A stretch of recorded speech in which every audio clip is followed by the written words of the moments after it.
right, welcome to Highly Questionable. On one side, we got Izzy Gutierrez. On the other side, Domonique Foxworth, who got that haircut so we wouldn't confuse some of y'all so much, because I know some of y'all get it mixed up. Is the Lakers slide without AD in the lineup changing how you view them? Okay, we're not really talking about the slide since Anthony Davis went out. That's not why we're worried about the Lakers. We're worried about the Lakers because they lost to the Wizards. This is how it goes. The Nets lost to the Wizards twice. The Heat lost to the Wizards. And so we're asking if you're going to panic because you lost to the Wizards. But the Trailblazers lost to the Wizards. The Nuggets lost to the Wizards. The Wizards seem to only be capable of beating good teams. So maybe, just maybe, losing to them for the Lakers, not so terrible. Because the bottom line is Anthony Davis not on that team. Just LeBron James and those dudes. Nobody thinks that team is a contender. Nobody would have thought that that team would be a contender coming into the season. LeBron James plus all the dudes they traded in order to get Anthony Davis were not a title contender. We will evaluate them in the long run based on how they look with their two superstars. Because if they don't have one of them, they don't have a chance. But we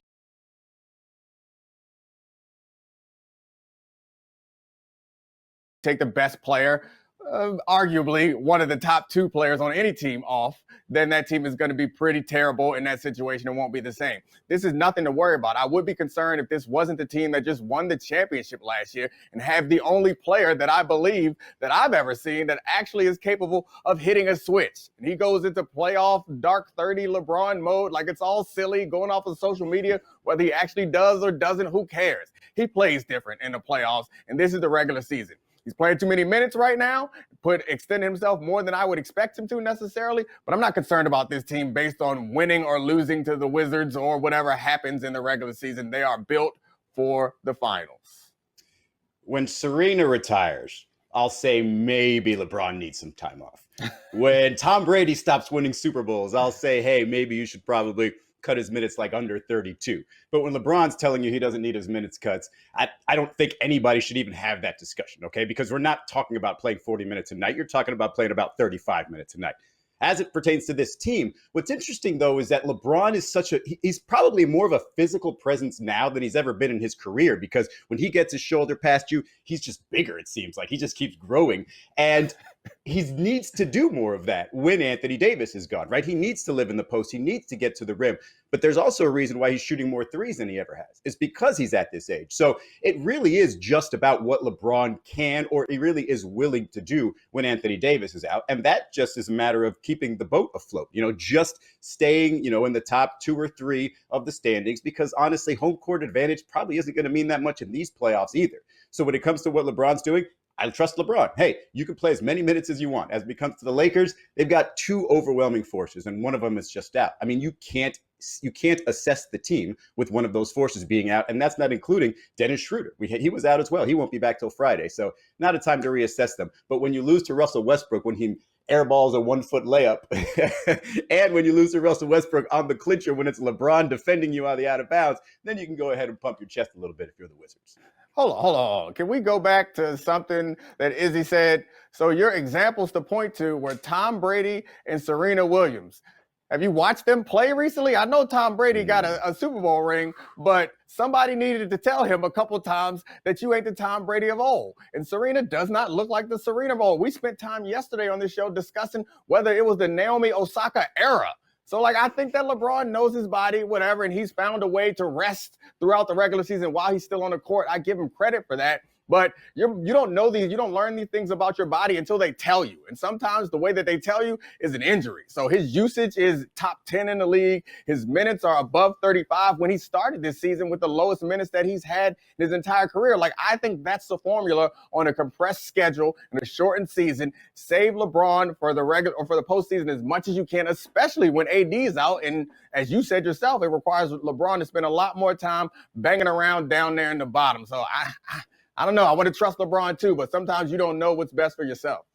But we just can't imagine that breaking down. Yeah, that's the whole thing about it, man. I don't. You're not wrong. But at the end of his career, it's gonna be like one of them old Toyota commercials, them 1 million mile joints. You're gonna be jumping up with the finger in there, like number 1. He's getting wider and stronger. Would the 76ers be clear favorites over the Nets if they traded for Kyle Lowry? All right, Kevin O'Connor of The Ringer brings this up. The thought, the idea that the Sixers would find a way to bring Kyle Lowry back home to Philadelphia. The Raptors were down, so it seemed like a good idea, but now the Raptors are back up, but Lowry's in the last year of his contract. Here's the thing for me about the Sixers. They don't have any surplus on the roster. It's impossible to think that they could do this without giving something up that I don't think they can afford to. Like Tyrese Maxey is their most down the line asset. And maybe you discount that and say, look, we're trying to win right now, so we'll worry about the future later. But is Kyle Lowry really going to be the guy to push them over the top? Because what the Sixers don't have is anybody on the perimeter who can get their own shot. I don't know if you're winning a championship when your best perimeter shot creator is Kyle Lowry, unless you have something else going on around it, and I'm not sure I see it.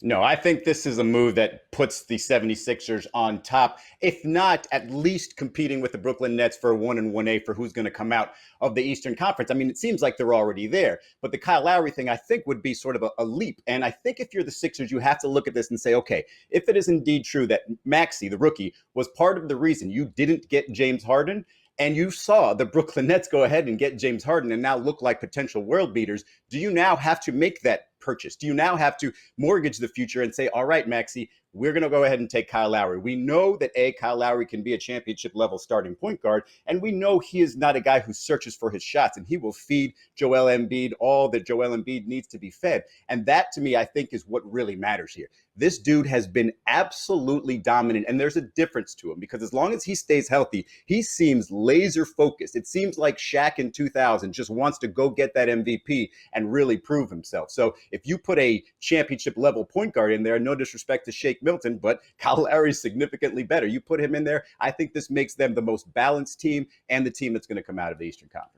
I mean, correct me if I'm wrong, but I think what we're doing with Tyrese Maxey feels a little bit disingenuous because it was Tyrese Maxey and Ben Simmons, right? Like that was the deal there. Like this does not include Ben Simmons. I think I'm higher on the potential of what this does to this team than either of you guys. And I agree that Bomani, you're right. In the playoffs, you need somebody that can create their own shot.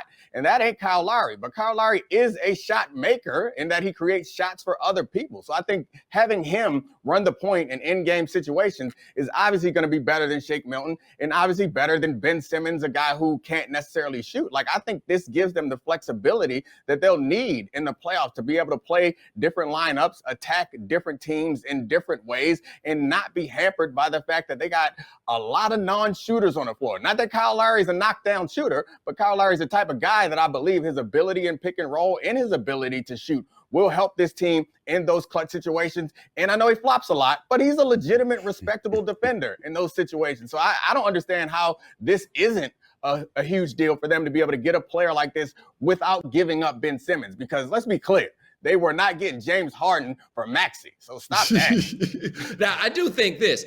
He would make them better. I don't think there's any question that he can make them better. I think the real question, Joel Embiid, who's out here playing like a monster this year, in the playoffs, when he gets the ball, is he going to be able to make a move quick enough that he does it before the double team comes? Because he's been a great regular season player for a while, but not somebody you could just pump the ball into and expect him to get it done in the playoffs because it's so much easier now to double a big man than it used to be. But he looks a lot more sudden this year. Like, it looks like he understands that once he's got it, he's got to make that move fast. If he can do that, then he becomes a guy that gets dudes open, and then the Sixers have a much better chance. I mean, that's my point exactly, because that is the best thing they have on this offense. If someone stops that, what they going to do? Nothing. They're going to give it to Ben Simmons, and then people are going to back off. So, I mean, I assume that in the series, people are going to find ways to slow him down. You get up against AD, you're going to find ways to slow him down. Now, if someone stops that, they have potentially Kyle Lowry out there to create something different. Put Ben Simmons in the pick and roll and then distribute it to Ben Simmons, a great distributor, where he wants it, 2 or 3 feet from the basket, where he can bang on somebody. Got a regular NBA coach over there. I was disappointed in my own NBA analysis yesterday, so today I decided to come prepared. Well, I was a little disappointed in you dropping a necessarily in there when you were talking about Ben Simmons and his inability to shoot. You can take the necessarily out. Ben Simmons can't shoot. It's just true. It's not even can. It's worse. Yeah, he won't. He is the only player in NBA history who won't shoot. Is it fair to NFL players to move to a 17-game season if they drop a preseason game? Okay, now let's be real about this. Dropping a preseason game in exchange for a regular season game, as if those two things are the same, is a preposterous notion, right? Like the real question the NFL has to ask itself when it comes down to the idea of having a 17th game is all money good money? Because it will get you more money. And Mark Maskey of the Washington Post reports that this would help some of the cap smoothing that will come because the pandemic has been bad for people's pockets. But what you're going to wind up with is more injured players, a more diluted product, because the urgency that the NFL swears is the biggest thing that makes it a deal, and it is the biggest thing that makes it a big deal. You lose that by adding more games. It isn't necessarily the best idea for them to do, but they can't turn down money when the money is in their faces. You know what's amazing to me? So I'm looking at this season, this past one that we went through, and it feels like if we can play football through this, we can do it through anything. And at this point, it almost feels like, okay, I can absolutely get injured in the preseason. I can get injured early in the season where I have no preseason. So if this is going to find a way to get our money right, I'm going to go ahead and do it. I can understand the counters to both. I understand the player safety, everything else. But to me, the negotiations is what's super intriguing here. And I want to leave Domonique with as much time as possible to explain both that previous exchange and the lunch she had with Jerry Richardson afterwards. Oh, now I can't even answer the question that the producer put out there. You done decided I got to do something else. So, I mean, I think those negotiations were interesting. It was a big leap to go from a locker room to end multi-billion-dollar negotiations. And I think with me, I carried a lot of insecurity, and I think the owners thought that they could bully us. So that quote is just one of many examples where we had to make it clear to them. And I specifically thought it was important to let them know that we were not intimidated. I can't say that I'm proud of the way that things went now, but back then that was the move. And so alas, we ended up with a deal that no matter what, the players still are going to end up playing more games. I think from the players' perspective, you could argue that that'll be more money in the pot. So in a hard way to look at it, like it's actually more cash going in our pockets. But I would argue that given the current split, that ain't worth it. All right, now there was a 2011 encounter between our friend Domonique Foxworth and former Panthers owner Jerry Richardson during negotiations that we will now reenact with Izzy Gutierrez playing Jerry Richardson and Domonique Foxworth playing somebody else. All right. We're not playing 17 games, Jerry. Oh, we can make you. We don't have to ask you. We're being nice by not saying you have to do it. Well, we're being nice by not saying you, we're not playing. We're being nice by not telling you you will play with replacement players. We're being nice by telling you good luck filling up a stadium with Ryan Leaf at quarterback. I'm sorry, Ryan. Yo, Ryan absolutely caught a stray. Yeah, I didn't However, it did drive the point home. Up next on HQ. And this video starts with the phrase that makes everybody the happiest when we're doing Do You Question? Let's go out to Russia.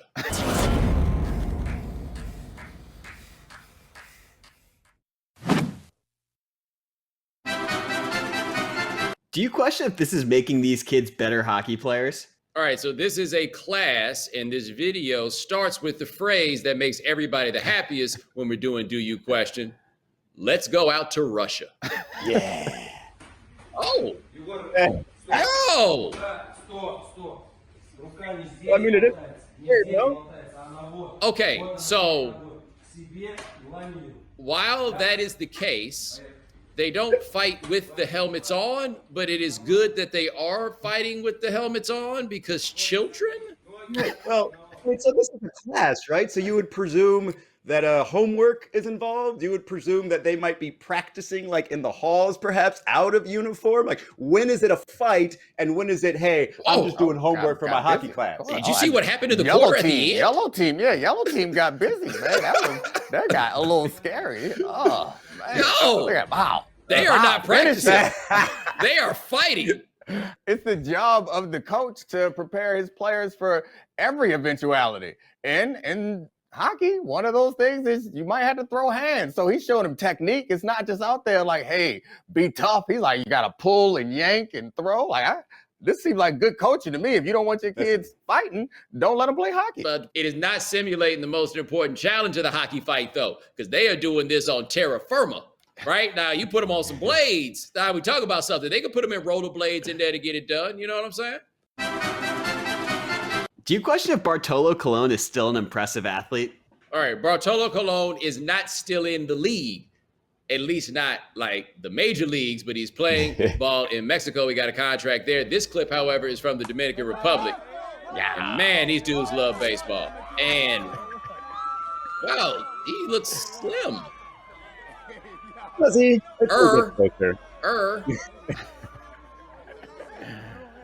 This absolutely warmed my heart, this video. Like, I can tell those Dominican accents from anywhere. I mean, look at this field that they're playing on, despite having dope uniforms. Well, that's what I was about to say. The irony that they have those uniforms, but are on that field. Wow. And Bartolo Colon, like, this is in Puerto Plata, Dominican Republic. This also warms my heart because that's probably the place that I've eaten the most in my life. I went there when I was 11 years old. I went in as a little skinny kid. I came out as about a 200-pound kid, and my mom didn't even recognize me. All at Puerto Plata, some resort over there. It was amazing. I turned into Bartolo Colon in one summer. Yeah, I don't think that that's where they were playing. It seemed like they had on some real uniforms, and they just found some kids on the street because everyone else had on street clothes. They're like, hey, want to get a pickup game of baseball? So, yeah, I mean, it's impressive, but I don't ever think I would describe Bartolo Colon as an athlete, and nothing in that clip makes me think he is athletic. Oh, there you Great go. hand-eye coordination, but he's not athletic. There you go. There you go. Throwing shade on the baseball players. Let me tell you what this clip is to me, right? Like our guy Tim Legler, who works at ESPN. We think of him as an NBA three-point specialist. But I assure you, if you would come up on Tim Legler in Richmond, Tim Legler would give you a whole lot of other work. In the NBA, though, he was a three-point shooter. Bartolo Colon is here to let you know, oh, yeah, I got this stick, too. That's just not what I focused on. Just your reminder how cold every major league athlete is. They are all just cold. Middle of the field and somebody taking It happened all the time. Somebody taking it happened all the time. Bro. You know why? You know I was able. You know why? Why? Because I ate at McDonald's and my ability callous in my body. Chad Johnson's joints are protected by the batter on Chicken McNuggets, and that is what kept him healthy. Now here's Cam Newton talking on the same podcast later about his diet. You been eating healthy your whole career? No. No? You had any injuries early in your career? No linger. I didn't have surgery my early in my career. Right. I mean, were the injuries early in your career, were they hampering where you weren't able to function and produce? I know where you're going, bro. I just talk to me. I know where you're going. Talk to me. Just talk to me now. We be here. Don't even pay the cameras no mind. Me and you, this barbershop talk. I know. Okay. But I'm saying I know where you're going. Okay. Well, I think I need you this upcoming season to change your diet. Go back to eating honey buns, No, I can't do that. Twinkies, McDonald's. I'm gonna tell you why I can't do that. Why? Because if I did that, then I will be 280. No, you wouldn't. Yes, I would. Listen, if you need me to come live with you, I come stay with you and make sure you don't gain no weight. Because I work out like a madman. You know what his diet is? I know McDonald's is 80% of it. 85%, that's a better number. What? Yeah, ain't nothing changed. That's why I look like this. Right now, I'm 230 right now, you can't even tell. Your genetics and my genetics are two He don't different understand genetics. that. That's what I was trying Whoa, to whoa, tell whoa, him. whoa, whoa, we ain't finna do that genetic. That's what we doing. That's it. You don't understand that. Why you don't understand that? What, you black? It's hell. That's what I am too. Yeah. It can happen. I understand that, but you're not understanding me when I tell you if I eat honey buns and certain foods, bro, like I'm gonna blow up. Let me tell you something. Nothing will be more disappointing than the day that the Panthers retire Cam Newton's jersey. If he come in there looking like he been eating all those honey buns, like that will be the death of all of our youths right there at one time. Izzy, you intrigued? I'm wildly intrigued. I'm wondering if it is like too late to start this theory and start this diet. Like, do I have to establish it at an early age, or can I just jump in at 43? Because if it's McDonald's all the time to get me sturdy, I'm in. Didn't the Dominican Republic turn you into like a 200-pound child? I don't think that you are built for this. Like, I enjoy Chad Johnson. I enjoyed him as a player. I enjoy him in his post-play career. He's hilarious. But they're right. This is about genetics. And I am one of those people who can eat whatever they want and eat as much of it as I want. And it doesn't impact my body. Clearly, Cam Newton knows his body a little better. I think Chad might be wrong on this, but still hella entertaining. All right, that's the show. Catch Izzy Gutierrez on a sideline near you. Domonique Foxworth at theundefeated.com. I have a podcast. It's called The Right Time.